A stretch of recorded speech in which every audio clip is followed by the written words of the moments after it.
Salam. Salam Apen bagi saudara-saudara yang terkasih di dalam nama Tuhan Yesus Kristus. Kiranya kasih Tuhan menyertai kita semua. Sebelum kita mendengarkan firman Tuhan, mari kita satukan hati dan pikiran kita berdoa. Ya Tuhan Bapa kami yang di sorga, terima kasih untuk hari yang baru yang Tuhan berikan kepada kami. Sehingga kami beribadah saat ini. Sebelum memulai segala aktivitas, kami akan menerima firman-Mu. Kiranya Roh Kudus-Mu berdiam di dalam hati kami. Amin. Saudara-saudara yang terkasih di dalam nama Yesus Kristus, kita akan mendengarkan firman Tuhan dari ayat harian Sabtu 4 Desember 2021 dari Wahyu pasal 22 ayat 10. Demikian dikatakan, lalu ia berkata kepadaku, jangan memeteraikan perkataan-perkataan nubuat dari kitab ini, sebab waktunya sudah dekat. Demikianlah kebenaran firman Tuhan. Bapak Ibu saudara-saudara, dari tahun ke tahun gereja-gereja selalu merayakan masa-masa Apen, atau yang sering dikatakan Apentus, yang artinya kedatangan. Kita merayakan Tuhan yang telah datang dan kita menantikan Tuhan yang masih akan datang.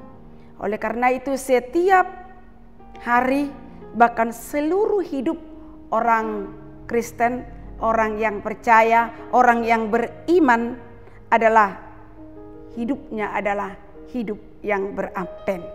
Setiap hari di sepanjang tahun, seluruh hidup orang yang percaya itu harus mengantisipasi akan kedatangan Tuhan kedua kalinya di tengah-tengah dunia ini. Bahkan dalam nats renungan pada pagi ini bahwa waktunya dikatakan sudah dekat, yaitu tentang kedatangan hari Tuhan. Tetapi yang mau dikatakan bahwa segera datang. Itu yang bisa kita lihat di pasal 1 ayat 1, bahwa memang segera akan datang.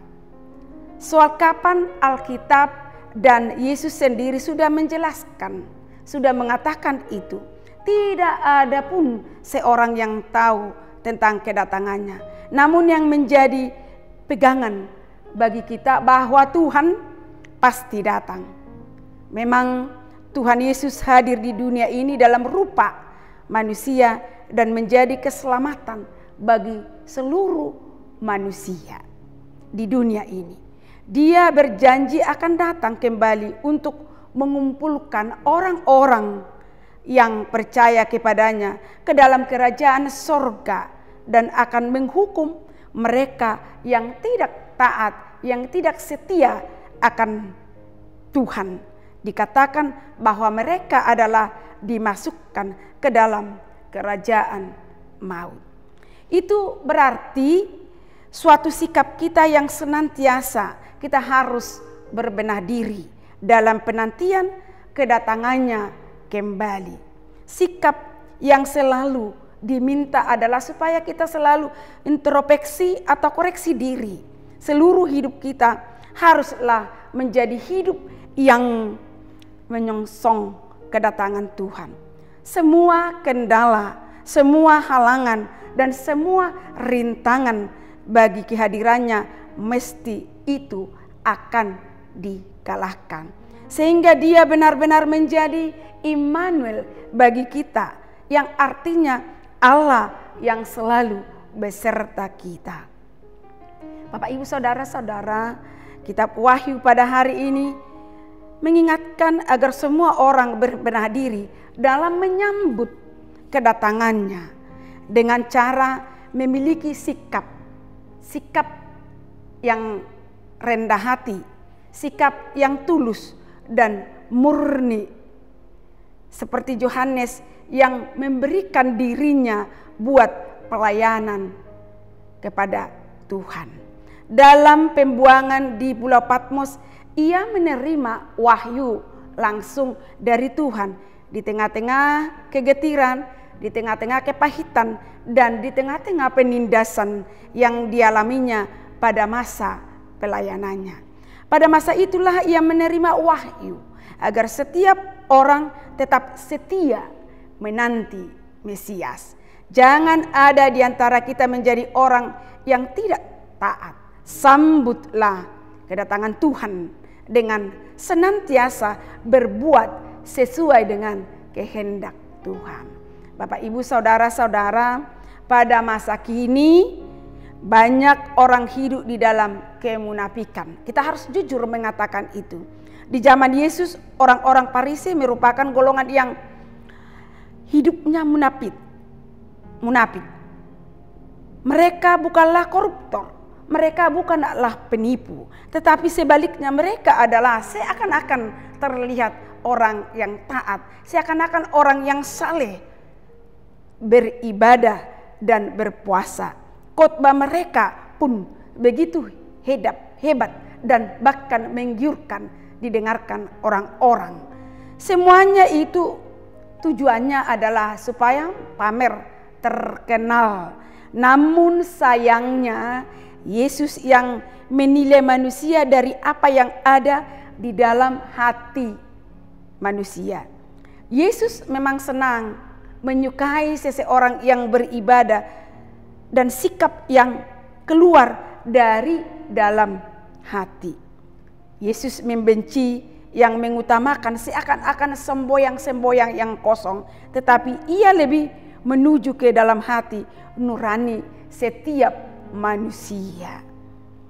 Firman Tuhan pada saat ini mengingatkan kita agar kita menyembah Tuhan dengan hati murni, hati yang tulus, penyembahan yang setia kepada Tuhan dan yang benar.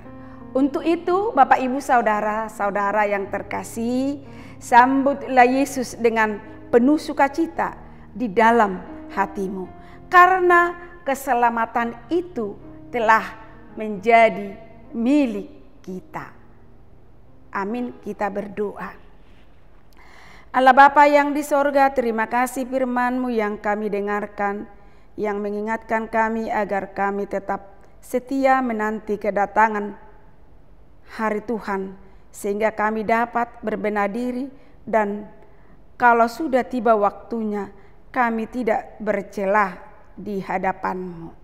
Ya Tuhan, saudara-saudara kami yang terus kami bawakan di dalam ibadah kami, yang sedang sakit, yang susah, yang menghadapi pergumulan, bahkan kematian, ulurkanlah tangan-Mu Tuhan, karena yang kami yakini di dalam kehidupan kami, keajaiban-Mu nyata di dalam hidup kami ini. Kami serahkan doa dan permohonan kami. Di dalam nama Yesus Kristus, kami berdoa dan mengucap syukur. Amin. Anugerah Tuhan Yesus Kristus, kasih Allah Bapa, dan persekutuan Roh Kudus menyertai kita sekalian. Amin. Selamat beraktivitas. Tuhan Yesus memberkati. Shalom.